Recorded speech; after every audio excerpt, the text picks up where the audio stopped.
Previously on Adventures in Code, while Theo's former friends recovered in various ways from losing his shining presence in their lives, Theo summoned some spirits and received a message from the beyond instructing him to prepare himself for a call to fulfill his greater purpose. How will Riyaaz cope with being off the show?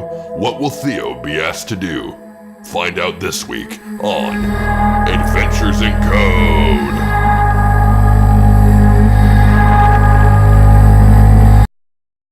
Bright and early for the daily races, going nowhere, going nowhere. Oh my god.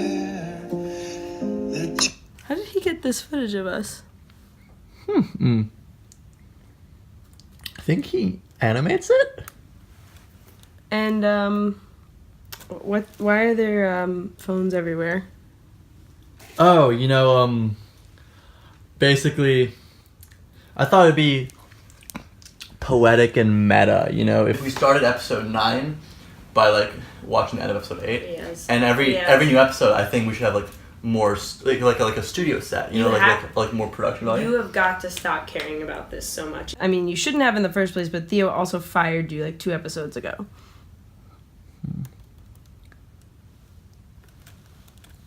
Are you concerned at all about Theo?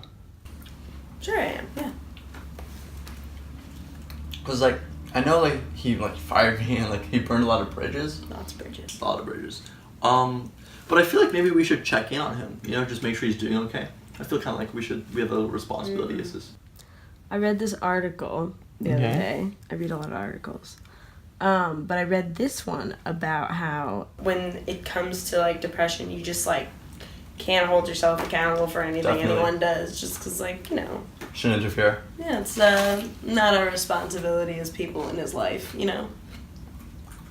Wait, isn't that advice you're meant to follow after they've killed themselves? Because he's still alive. For now. I mean, can't you just get Jimmy to help you with this? I can't. I already tried.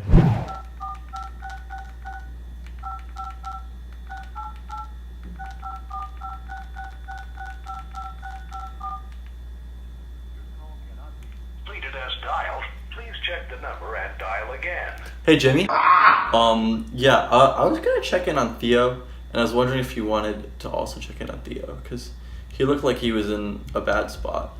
Sorry, no can do, amigo. I've decided to completely clear my name of that dude. But hey, while you're at it, could you ask him to finish that Super Smash Bros. Fanfic? Maybe with Mr. Gaiman watching it? You don't want to check in on our friend in a time of dire need for him, but you still want him to write fan fiction? Hey, separate art from artists, that's what they're always saying. That's what people who enjoy Woody Allen movies always say. He's a great man. Wait, did you say you wanted Mr. Gaiman watch in the fanfic? Because that guy is unfuckable.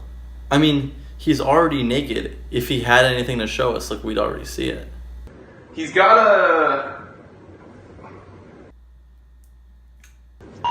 bulbous nose.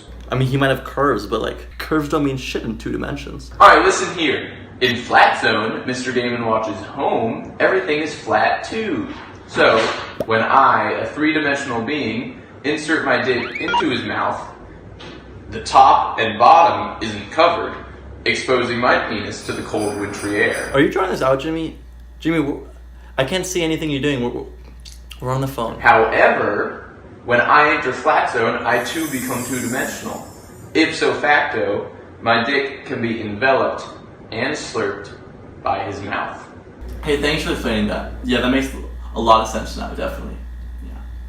Anyway, this has been a long conversation, but I really should go, because this is just meant to be a quick expository flashback, and you have to get back to Kay.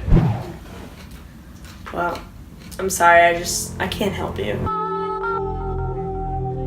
Welcome back to episode 9 of Theo's Adventures in Code, and nobody else's. The show's about me, and it always has been, so that's what we're returning to for the last 2 episodes of the season. And boy, oh boy, let me tell you, what a season finale we're about to have. So, This past week, I've been doing some research on some ancient texts. I've been listening to the spirits that guide me, and I think I've come across a massive cover-up over 2,000 years old about the true nature of the existence of the world. Let's just dive right in, huh? Here's the first piece of evidence. Here's from the great Confucius, a little harmless quote, or so we might think.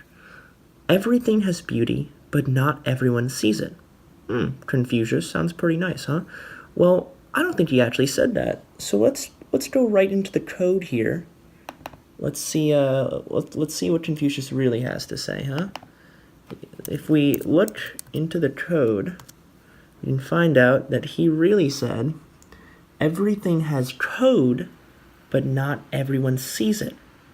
A little odd, don't you think, that Confucius, a man who grew up in the 1800s or something, would have known about code all the way before the invention of the first computer. Strikes me as a little suspicious, but it's not proof enough, so let's keep digging. Joseph, from the Bible, Hebrew. Yeah, everyone knows that he's supposed to be a carpenter, right? Well, let's check his Wikipedia page. It says right here, occupation programmer. Something's not right. So I started to read the Bible. Here we have Leviticus 19. You'll see a lot of quotes here. God often refers to himself as, I am the Lord. I am the Lord again. I am the Lord. I am the Lord. It's a little weird coming from a dude who's supposed to be God. You think he wouldn't have to assert that so much. A bit of an inferiority complex, if you ask me. But that's not what we're here for, to psychoanalyze God. We're here for the last quote. Keep all my codes and all my programs and follow them. I am the Lord, not of a trinity, but a quadity. I've always heard the Holy Trinity in Sunday school. Seems to me like they took away one of the numbers, took away one of the numbers. And God was trying to tell us, trying to warn us. So I went to look at the page for the Holy Trinity. And lo and behold, if you go into the code, what do you find but it's actually supposed to be a quadity. Father, Son, Holy Ghost, reality code. Now, what is the reality code? Well, I don't want to bore you with all my research, so I'll just get right to it. My current project on this week's episode of Adventures in Code is about the reality code. So, the reality code is an intangible, unseen force that dictates how the universe functions, according to Wikipedia user FlubberLover62, credit where it's due. So, apparently the material plane and the reality code are at a constant tug of war. Each keeps the other in check. So here is my theory for the current structure of our universe. There are kind of these unseen forces keeping the material plane and the reality code, the plane of program, separate from each other, like a little game of ping pong. But this structure is deeply flawed. There was, in fact, an error in God's plan. Material is imperfect. It is chaotic and rebellious and did not react exactly as he intended. And then we were forgotten. This is why we mere mortals could never quite harness the power of programming. It is why I struggled so much in the early episodes of Adventures in Code.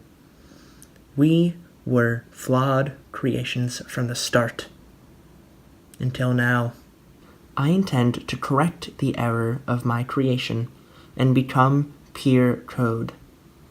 I will access the plane of program, harness the power of the reality code, and sever the boundaries that keeps us from its perfection. Ladies and gentlemen and non-binaries, viewers of Adventures in Code, let me show you what happens when we sever those boundaries. Oh, look at that.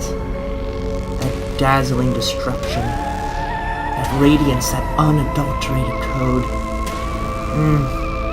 Entropy. That's what we're left with. And from its ashes, I will code a new world of law. That's right, my loyal viewers. Bear witness, for on the 10th episode of Adventures in Code, every single one of you and your mothers will dissolve into the program as I debug the world! Oh, no.